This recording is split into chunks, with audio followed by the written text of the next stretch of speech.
yimɓe ndeni ni ha maayi donki yo cukku gudde mon de yimɓe ndeni ni ha maayi donki yo gudde mon cukku ndeni ni ha maayi yo neɗɗo wanni koni watte Alhaji Ceerno Mahamoudou Baro Mbour 55 Allah yaltini mana fittanu ndu adi no nawi ɗum bardak ɓandu ndu hedde aduna he Mansour Baro ne yaara duuɓi capantati e ɗiɗi galle Alhaji Malik galle Saykou Oumar galle nelaɗo Allah rendi ɓe mbi Mansour min mbaɗima khalife mana an lamti oyi mi jaaɓi on yarama yo ya woni balɗe on nodditi mawɓe e garti oyi baba ne joguino defte ne joguino comci ene joguino galleji ene joguino hunde kaalis min pecci debbo heeɓi gueɗal mum gorko heeɓi gueɗal mum cukalel heeɓi gueɗal mum mawɗo heeɓi gueɗal mum wonko babam joguino noon jayano ko joguino ko ko luɓal ko Allah umino ndaw totat ɗum neɗɗo ndemmi tawa omo andi komi afu makko kono tottanimi wonmo tottuno o tottuno ko Alhaji Mamadou Sadio mi habbima mi wofiɗo khalifagal ngal o weddi ladde o faye Madina Gounass omo ƴooga omo teena omo una omo weddo o mbaala omo sabto omo teenoya hunde fof waɗa duuɓi sappo o meeɗa wadde kumne hoore o meeɗa ɓornade paɗo hay lawol gotol Alhaji Mamadou Sadio noddimo yimo holko jiɗɗa oye mboɗiɗi duwanoɗami yomi won khalifa ma an mi lomtoma duwanoɗa Amadou Tidiane afuma o yo lomto babam o wi ɗum koko daña ɗum jaabama gassi o wima aɗa andi ko heddi hakkude men o wi mi anda ko heddi o heddi hakkude men somi maayi pewna kabram ndi ha pewa ɓe yimɓe ɓe birdeɓe wirdu Tidiane ɗo jonnanami ɗon ha yooɗa ko bamma adduno ko desnal wonno mi tettitima tetti a loppiti sa yiɗi wiyede khalifa wodat ko mbaɗɗa si tu veux être quelque chose il faut travailler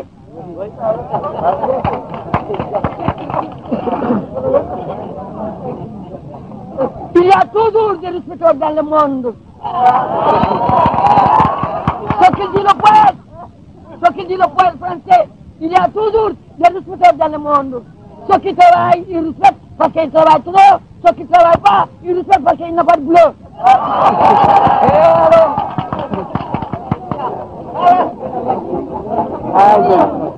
yimɓe ɓe goni koye 20e siècle yimɓe ɓe goni koye 20e siècle ɓiɓɓe maccuɓe goni ingénieur uji ɓiɓɓe miskineɓe Allah goni docteur en droit ɓiɓɓe maccuɓe alfaɓe goni mana ha joni hafidu Qur'ana hen rokkaɓe lijja ɗum kayitaji en goni alfaji goni tafsir goni mukaddameɓe yimɓe siwliti jaari yeeso ñande fo tan yon tumpiloɗo gotel woni wonno suuri tan baba wi tanam wi on mbari yimɓe mbiyamin Allah wi on tammini yimɓe wiya yimɓe Allah wi aɗa haalda yimɓe ɓe bama wona Allah wiyete wiya Allah wi ko Allah tagi yimɓe aɗa haalda julɓe ɓe bama wona nelaɗo Allah wiyete wi nelaɗo Allah wi ko nelaɗo Allah wino ko gasani aɗa haalda joom courtaji en ɓe bama wona Cheikh Tidiane wi Cheikh Tidiane wi kono ñande fof jooɗade baba wi tanam wi aɗa daara martaba walla ko mbaɗɗa e poche ma ko woni to won ko bama wima ya halno yumma a wari min kono mbari min won fof on ko bamu wi ɗum mbari yimɓe won fof on ko bamu wi ɗum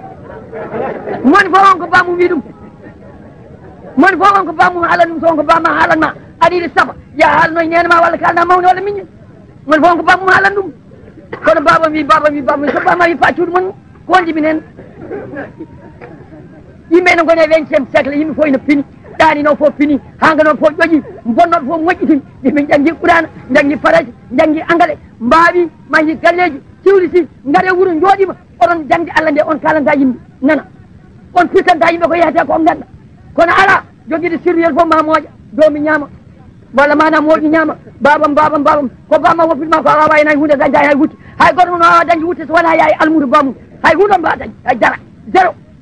on mbari min babiraɓe mon mbiyamin Allah wi mun fof ko bamu haalan ɗum kalne yimɓe tambi jamma Leylatul Qadri en koori hande balɗe 26 defi hande jeeɗiɗi c'est très facile comme bonjour yimɓe ɓe kalane nana e ɗemgal Pulaar nana paama gasi wolof en ne jogui haalnoɓe ɗumen yo kalan ɗumen eɓone woma arsalna min rasulin illa bi lisani qawmi hay goto annabi goto mi nelani so wona e ɗemgal ɓe nandirta ɓe an ka haal Pulaar haalde yimɓe Pulaar eɓone jangde Pulaar kaale Pulaar on mbari min ɗo jooɗon fof nena hay goto won jeeta ceerno wolof jooɗo ɗo ina wiya wonde manani wahlen tuhlol on nannata ɗum ala kara onon mbari yimɓe so noddine jamaji moon joglen waaj oɗon goni haal Pulaar noddi noon e jamaji mon oɗon goni haal fularen joglen waaj bi jotna joglen waaj bi jotna ñewlen julli bi jotna aɗa woni haal fular mbi haal fular hay wolof ma laɓani onon mbaɗa yimɓe kono fular yaɗa dow kono fular yaɗata dow kono fular wurdata faaɗi en maaji faaɗi en yaɓede ɓi haal fular noddina e jama ñewlen julli hay wolof ma moƴƴat julli bi jotna ñewlen aɗa ko wondima julli jotna a wawi ne ngaren juulen e bo wi ngaren juulen ko noon bamma wiyanno ko noon tati wi ngaren juulen gaɗa ko ari maɗani o fa lagal ko wondima hen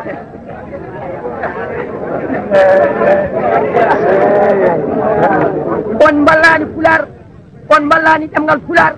on ballani fular on ballani Fuuta ɗo ko Kawer on mbaɗani mawɓe mon bannode ɗo ko Kawer en dañi ɗo galleji e duwaw mawɓe en goni ɗo député e duwaw mawɓe en goni ɗo ministre e duwaw mawɓe en goni ɗo mawɗo comité e duwaw mawɓe en goni ɗo éliman jama e duwaw mawɓe en goni ɗo éliman juma e duwaw mawɓe en goni ɗo mawɗo dayira e duwaw mawɓe premier wuuro haal fularen Fuuta ko Fanayi haaɗi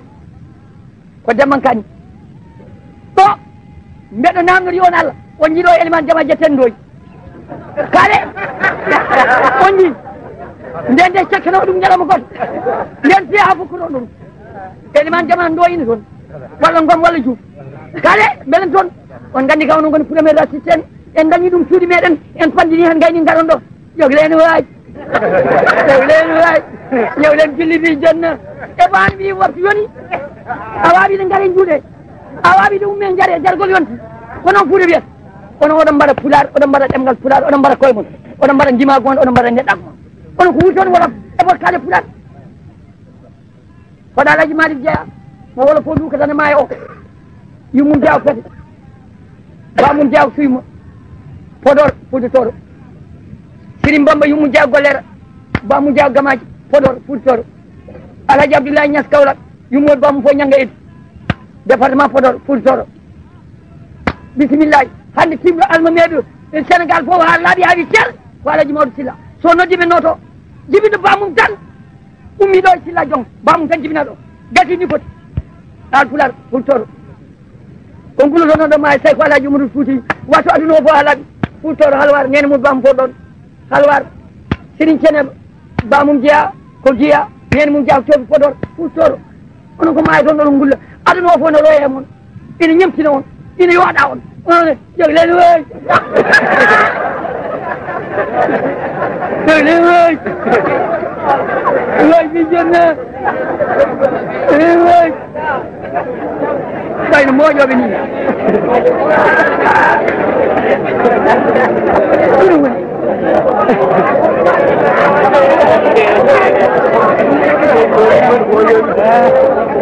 ono oɗon jooɗi ko ponnoɗon dañde on dañani ko ponnoɗon haalde on kaalani ko ponnoɗon yaade on jahani ko ponnoɗon yiide on yiyani on nanani denɗam Tidiani an o yenen haal fulade nde en malama tawde en mayata dimanche en mayata feet oɗon gandi kadi ɗum ko mallol enen kayɗe maayi dimanche ene maaya feet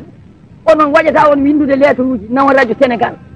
waɗata on wadde mana télé délégation ngaji nawon radio Sénégal waɗata on kalnen député ji men ɗi e ministére uji men ɗi yen daña haqqe men e radio he eboni Tidiani an ko joom diplôme ko joɓeteɗo suusa woppude ñande fof liggey mum on haala ɗemgal pular Sile Ndiaye suusa ɗum wadde Boubacar Ba suusa ɗum wadde koɓe liggotoɓe ɓe dofaten koko jooɓe jeeya Tidiani an ko fawanta on guila joni wona yeccanki ko émission dimat wona heccitaki ko émission mo wadda mana Sile Boubacar wona fawanta on ɗo ko émission mo wadda Guédé wona fawanta on émission mo wadda Podor holne lamu toon kanko neli hoole makko e katantago ebo mbaɗe délégation kaji on ko mawɗon ebo mbinɗele tous on ko mbawɗon ebo député ji men yo kal ebo ministére uji mon yo kal ɗemgal men ma yi en jaɓama ɓe jaaɗon fof jaɓɓi ɗon so ñantadima yimɓe ɓe oɗon paɗɗat ɗumen so tawi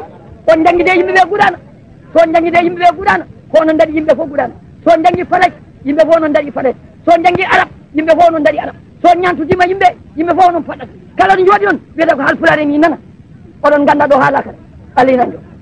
onon ha on ganda koye mon on jiiɗa koye mon kono woni kasuji ɓe ngar o kam mawɗo o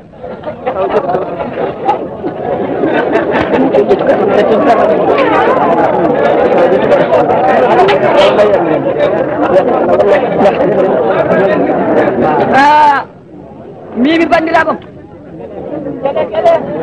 mimi bandiraɓam assalamu aleykum ko haji mawɗo yo hilnu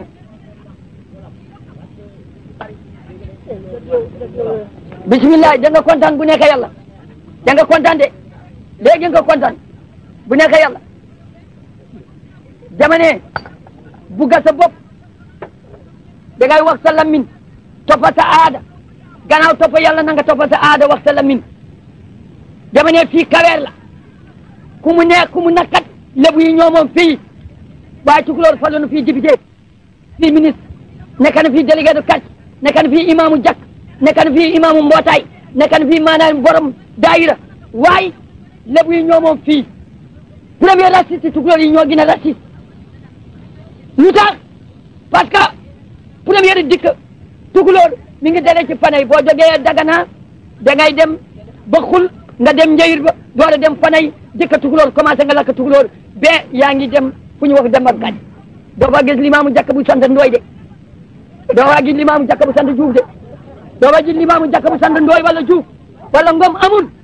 ay tukulóor ñoo fa nekk kon nag tukulóor yi nekk fii wolof yi nekk fii doy na nañu wax ñu wolof ñu wax ñu lakk wolof waaye tukulóor yi mi nekk fii waay nañu lakk tukulóor li laa wax de sama bot kawe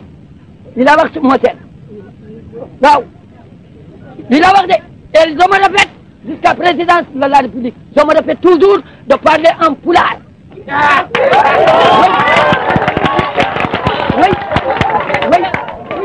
oui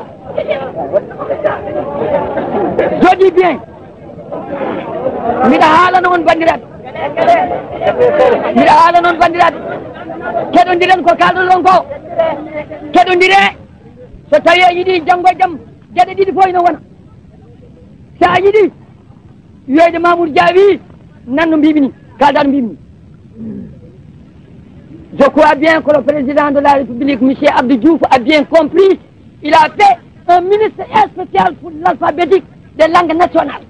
donc il est compris que tout le monde est même pied égalité citoyen sénégalais oui o waɗi ministére spécial mana yo jogo alphabétique pour langue nationale ɗemde jeegom kaloje ɗe kanko waɗi